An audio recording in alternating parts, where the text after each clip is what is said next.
السلام عليكم ورحمة الله وبركاته. النهاردة مع بعض فيديو تطبيق جديد. يا بخت اللي يلاقي حد يترجم له الكلام الصح بدل ما الدنيا تضحك عليه بلغات هو مش فاهمها. طب السؤال المهم بقى، هل فعلا تطبيقات الترجمة بقت بتنقذنا ولا بقت بتدفع لنا وقتنا وبياناتنا؟ في تطبيقات شكلها مفيد لكن جواها حكاية تانية. انا داخل عشان اقولك، هل التطبيق ترجمة سهل يستحق التحميل فعلا ولا مجرد تطبيق عايز يشفط وقت في الاعلانات؟ النهارده هنتكلم عن تطبيق ترجمة السهل واللي موجود على متجر جوجل بلاي، وناس كتير حملته عشان يوفر ترجمة سريعة للنصوص والصور والصوت كمان. وفكرة تطبيق بصراحة مغرية جدا، خصوصا لو انت طالب او بتتعلم لغة او حتى بتشوف فيديوهات ومحتوى اجنبي طول الوقت. التطبيق بيقول ان هو بيدعم اكتر من 100 لغة، ودي نقطة قوية جدا فعلا. كمان في ترجمة بالكاميرا، يعني تفتح الكاميرا على اي ورقة او اي لافتة او اي صورة وهو يحاول يترجم الكلام بشكل فوري. وكمان في ترجمة صوتية لو بتتكلم مع اي حد بلغة مختلفة.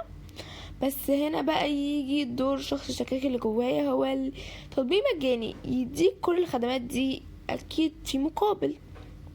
الحقيقة ان اغلب التطبيقات المجانية زي دي بتكسب من اعلانات وجمع بيانات استخدام وتحليل السلوك وداخل التطبيق ده، وشيء تطبيق موضح بشكل غير مباشر وفي اسم آمن للبيانات على جوجل بلاي انه ممكن يجمع البيانات عن نشاطك وموقعك وبعض معلومات الجهاز.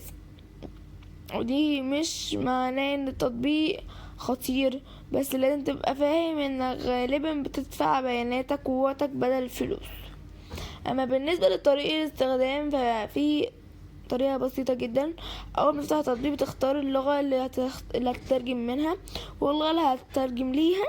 بعد كده تكتب النص او استخدام ميكروفون او كاميرا، وتطبيق هيطلع لك الترجمة مباشر.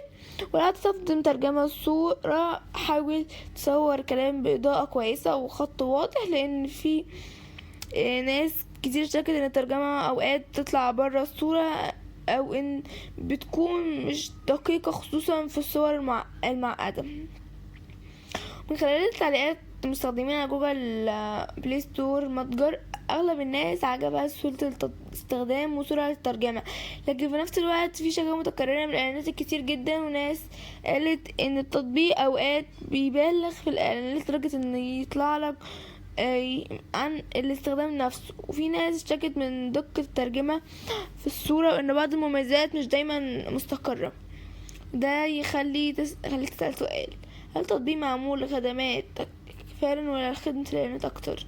وبرضه لازم نفهم ان التطبيقات دي بتشتغل غالبا في معظم الدول طالما عندك انترنت ومتجر جوجل بلاي شغال عندك، خصوصا الدول العربية او الأوروبية او أمريكا او آسيا، لان فكرة الترجمة اصلا عالمية ومحتاجة مستخدمين مش من كل مكان.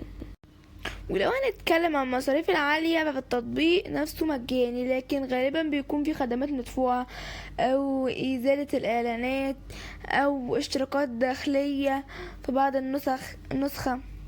ودي طريقة سياسية المطور بيكسب منها بجانب الاعلانات والبيانات الاستخدام.